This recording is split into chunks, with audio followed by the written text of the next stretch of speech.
Ran of Kutch, the land of vast salty deserts and scorching heat, where most of the people earn their only means of survival by toiling daily in the salt pans. We will look at the challenge of the food scarcity through the story of 10 years old Manoj Padalia and his family. મારું નામ મનોજભાઈ કરશનભાઈ આટક પરેલિયા. અમે આ નાના હતા તારના મીઠું પકવી છી. અમે 8 મહિના ઝૂંપડું માટીને રહી છી. આ રણમાં કઈ ઉગતું નથી એટલે અમને કઠો અને બાજરીનો રોટલો ખાવા મળે છે. મારા પપ્પાને પણ આ કપાસ્યું અને એક આંગળી કપાવી પડી છે. બધા પ્રોબ્લેમ થાય, બધા ગુંગળા થાય, બધા બીપીનું દર્દ, પછી બધા ગાંઠું થાય. The challenge faced by people here is one that is seen across India. However, a solution is possible if we come forward and together create one.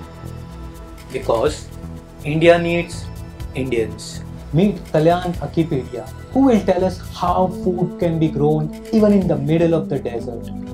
Wicking bed, it's a very simple growing system that makes use of subsurface irrigation, that makes water available directly at the root zone, thereby minimizing or eliminating evaporation losses.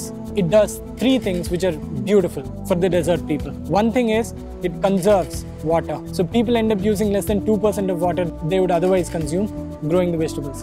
Second thing is, you can grow a lot more vegetables per unit area, thereby conserving space. And the third and most important perhaps in their circumstances is that it is probably the most affordable solution, because most of the components that you need to build a wicking bed are locally available. We need to create 20 wicking beds for 20 families, amounting to a total of rupees 70,000. It's up to you, India. Your contribution can help cultivate a better tomorrow for these people and also inspire similar effort in millions of people across the country to overcome food scarcity. Donate an amount or spread this story across your social networks.